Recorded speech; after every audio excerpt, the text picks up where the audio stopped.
arrays of structure. Okay, it is possible to make array of a structure. Here in this slide you can see here structure of an employee is defined. There are two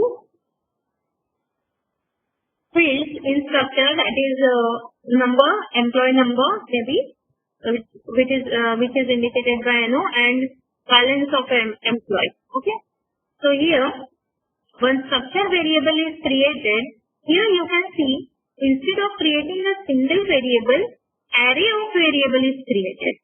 Now why it is required?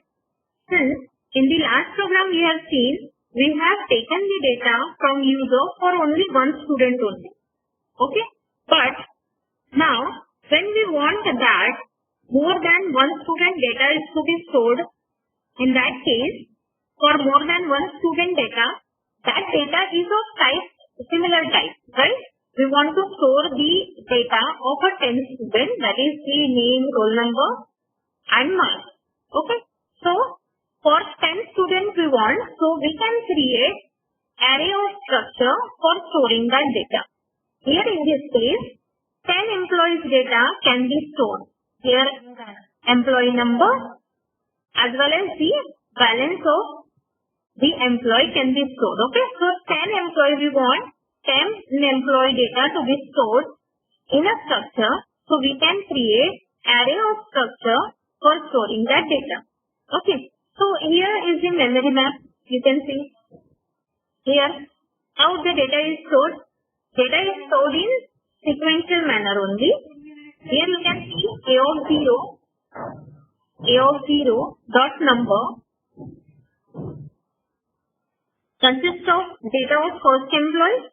A of 0 dot balance consists of data of first employee, here balance, and in the next field you can see the next employee data gets stored. So this is a memory map for array of structure. So in this way data gets stored. Okay, so access the data by using array of structure, we have to use dot operator, but the indexing should be used to identify which employee data we want. Okay, like we do in arrays. You can say this is a combination of array as well as structure. Okay, so how to access the data? Here you can see I want first employee data, so it will be accessed by A of 0 dot number, A of 0 dot balance. Okay, so that this 0 indicates the index of the array as well as the employee also, because our array starts with 0, so 10 employees means 0 to 9 employees. So in this way it stores the data. This is a memory map for array of structure. If you like this video, click on subscribe and like button.